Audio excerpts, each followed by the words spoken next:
Dear students, I welcome you to this lecture. It is all about learning, its meaning and nature. And at the same time, we will be discussing some of the major approaches confining to it. Ever since the dawn of human history, man has been struggling hard to respond to the environmental demands and influence. This is not true only to the human being. Every organism either makes use of the biologically inherited inborn modes or the learned responses to make different types of adjustments with the complex and dynamic environment. Unlearned responses having the hereditary base and background are the simple reflexes or the instinctive tendencies. But beyond these simple responses, all activities are learned or modified either through experience or some sort of training. But how one learns, what goes in the process of learning is one of the Herculean tasks to answer, owing to its very complex nature. Lot of controversies are there with regard to the process of learning. One of the earliest explanations of learning came from Aristotle when he declared that we remember things when they are similar, when they contrast, when they are contiguous. Psychological literature is flooded with all sorts of definitions, resulting in 5 broad approaches to understand learning. We are here providing a brief account of all these approaches, and it's hoped that we will reach a very comprehensive definition of learning. It is first behaviorist approach, then cognitivist approach, the third one that is social learning approach, humanist approach, and the latest one that is constructivist approach. A general account of the mentioned approaches may help us to understand the very nature of learning. The behaviorist movement in psychology is credited to have looked to the use of experimental procedures to study behavior in relation to the environment, emphasizing on the notion that internal thought processes are not observable. J.B. Watson, the first behaviorist, saw the environment providing stimuli to which individuals do develop response. Focusing on the stimulus-response relations, behaviorists interpret learning as an associative process. A new association or connection is formed between a stimulus and a response. Thinking on the same lines, through his rigorous experimentations, the noted behaviorist Thorndike declared that responses get strengthened or weakened by the consequences of behavior. The very notion got refined by the famous radical behaviorist B.F. Skinner when he proclaimed, "Reinforce what you want people to do, ignore what you want people to stop doing." An evaluation helps us to reach to the 3 assumptions. It is first, learning is manifested by a change in behavior. The second one, the environment shapes one's behavior. That is, learning is determined by the elements in the environment, not by the individual learner. And the third one, the principle of contiguity and reinforcement are centered to explaining the learning process.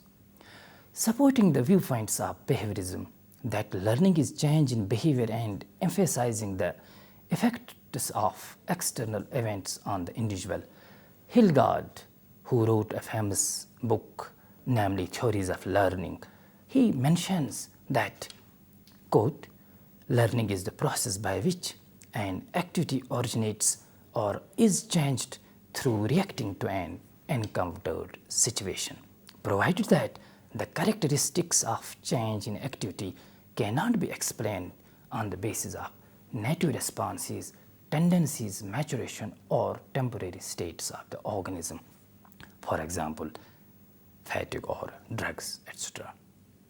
Campbell in 1961 observed, "Learning is a relatively permanent change in behavioral potentiality that occurs as a result of reinforced practice.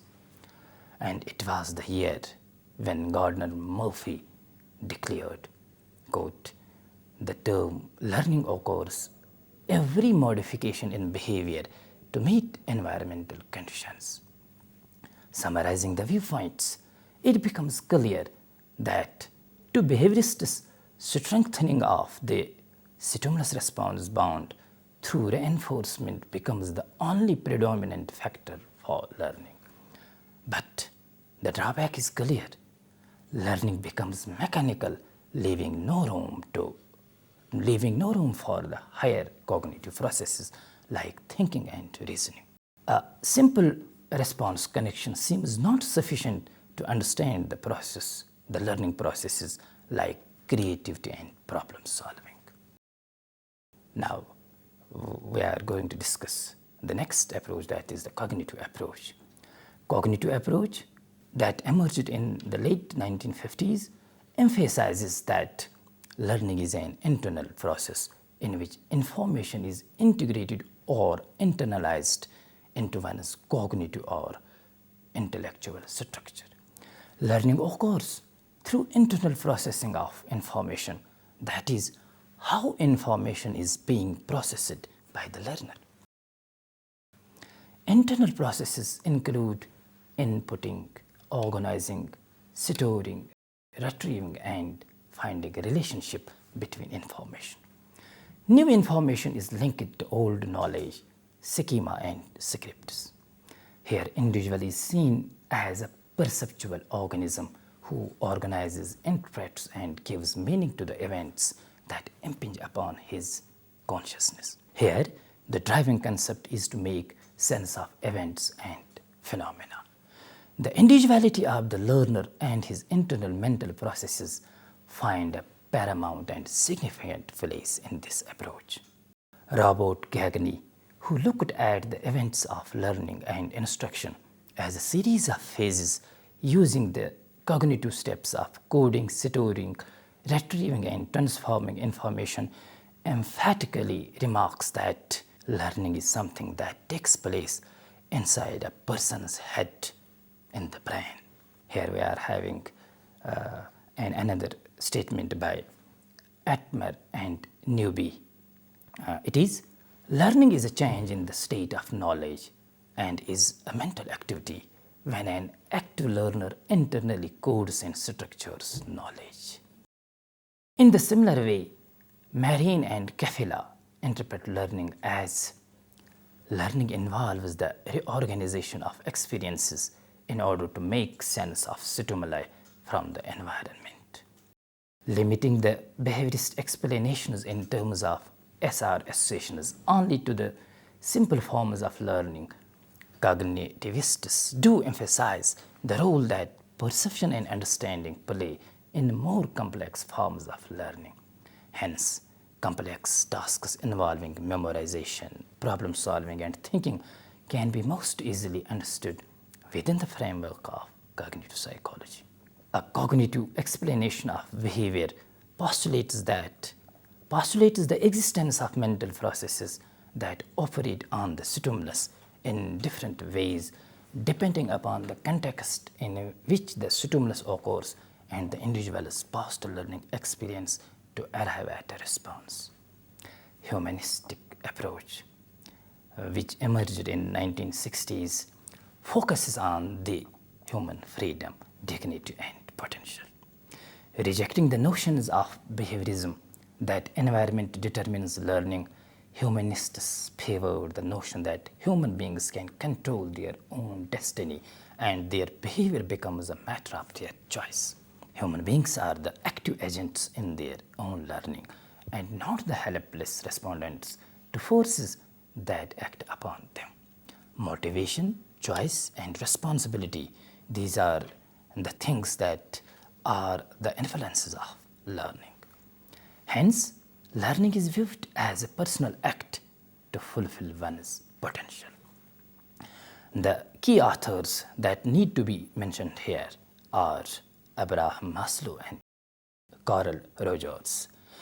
They visualized learning as personal growth and development. From Maslow's perspective, the drive to learn is very much intrinsic. The purpose of learning is to bring about self-actualization. It contributes to psychological health, dignity, and worth. Carl Rogers views learning as a function of the whole person and believes that learning cannot take place unless both the cognitive and affective domains are involved. The most beautiful exploration of a humanistic orientation to learning comes from Rogers, who saw the following elements as being involved in a learning process. Number one, learning has a quality of personal involvement. It is the whole person in both feeling and cognitive aspects who is being involved in the learning act or event. Number two, it is self-initiated. That means learning is self-initiated even when the impetus or stimulus comes from the outside. The sense of discovery, of grasping and comprehending comes from within. Learning is pervasive. That means learning makes a difference in the behavior and attitudes and in the whole personality of the learner. And there is the fourth one, learning is evaluated by the learner. The locus of evaluation resides definitely with the learner. It is the learner who knows whether the learning act meets his/her felt needs or not. Summing up the humanistic perspective, we can say that learning contributes to the development of a fully functioning, autonomous, and self-actualized human being. Marin and Kefela note that people are inherently good and strive for a better world. People are free to act, and behavior is consequence of human choice. Quite contrary to the behavioral notion that behavior is the result of consequences, and the cognitive psychologists' belief that discovering knowledge is central to learning, the pivotal assumption of humanist approach is that a learner acts with his/her own intention and choice. Now, it is social learning approach. This learning approach is based on the belief that people learn from observing and interacting with others. The interaction takes place in social context. One learns through observations by incorporating and imitating the behavior of others, taken as models belonging to one's social environment. The advocates of this theory emphasize that most of what we learn is acquired through watching the examples of others. We do acquire most of the features of personality. For example, we may say aggressiveness, impulsiveness, politeness, industriousness, etc. We do imbibe these things through observing others who are around us. Albert Bandura, who is the authority in this very field, has recognized certain procedures that form the cornerstones involved in this kind of learning. Here is an hierarchy of these things. Number one, attending and perceiving of the behavior. Number two, retention of the observed behavior. And it is the third one, behavioral rehearsal. And the last one, motivation to act the same way. Live-in rights. We do not blindly respond to environmental stimuli. Rather, we pick and choose from many environmental options, basing our decisions on our own insights and past experiences. This we do through observational learning by incorporating and imitating the behavior of those who are around us. The authors supporting social learning approach are strict to see learning as a process of social participation. Rather than looking to learning as the acquisition of knowledge, they place it in social relationships. The social engagements provide the proper context for learning to take place. The nature of the situation impacts significantly on the process. Summing up, we do put here the famous words of Albert Bandura.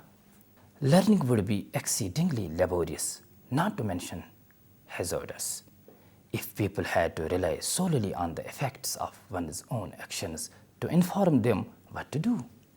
Fortunately, most human behavior is learned observationally through modeling. From observing others, one forms an idea of how new behaviors are performed, and on later occasions, this coded information serves as a guide for action. Now we are having the last approach to learning, and it is constructivism. This novel approach is having a widespread acceptance by cognitive psychologists, educators, and curriculum designers. It is a view of learning based on the belief that learners are themselves the builders and creators of meaning, understanding, and knowledge. Learning occurs by an active construction of meaning rather than by passive recipients. In order to make knowledge useful in a situation, the learners make a deliberate effort to make sense of the information that comes to them. They manipulate, discover, and create knowledge to fit their belief systems. Jean Piaget, the famous cognitivist, emphasized that children learn best when they are active and seek solutions for themselves. The educational implications of Piaget's view is that in all subjects, children learn best by making discoveries, reflecting on them, and discussing on them rather than blindly imitating the teacher doing things by rote. Kille, in his theory of personal construct, views that we look at the world through mental constructs or patterns which we create. We develop ways of constructing or understanding the world based on our experience. When we encounter a new experience, we attempt to fit these patterns over the new experience. We are having another theorist here, Tommy Fosnot, who defines constructivism by giving reference to 4 principles. Number 1, learning depends on what we already know. New ideas occur as we adapt and change our old ideas. Second one, learning involves inventing ideas rather than mechanically accumulating facts. And here is third one, meaningful learning occurs through rethinking old ideas and coming to new conclusions about new ideas which conflict with our old ideas. Constructivist learning or the discovery learning moves from experience to learning. This learning dictates that the concept follows the action rather than precedes it. In a constructivist learner-centered setting, the learner is provided with experiences that allow them to hypothesize, predict, manipulate objects, pose questions, research, investigate, imagine, and invent. This approach fosters critical thinking and creates motivated learners. To sum up, by mentioning the remarks of Tommy Fosnot, who recommends that a constructivist approach be used to create learners who are autonomous, inquisitive thinkers who question, investigate, and reason. Going through all the discussed approaches, it becomes evident that there has been a good deal of controversy among psychologists about how to explain learning. Behaviorist approach offers a direct interpretation of the phenomena, an interpretation that does not require postulating mental events intervening between a stimulus input and the response output. But this approach has not proved satisfactory as an explanation for more complex forms of human learning. The interpretations of the phenomena like memory, creativity, and problem solving are readily available in the domains of cognitive approach to learning.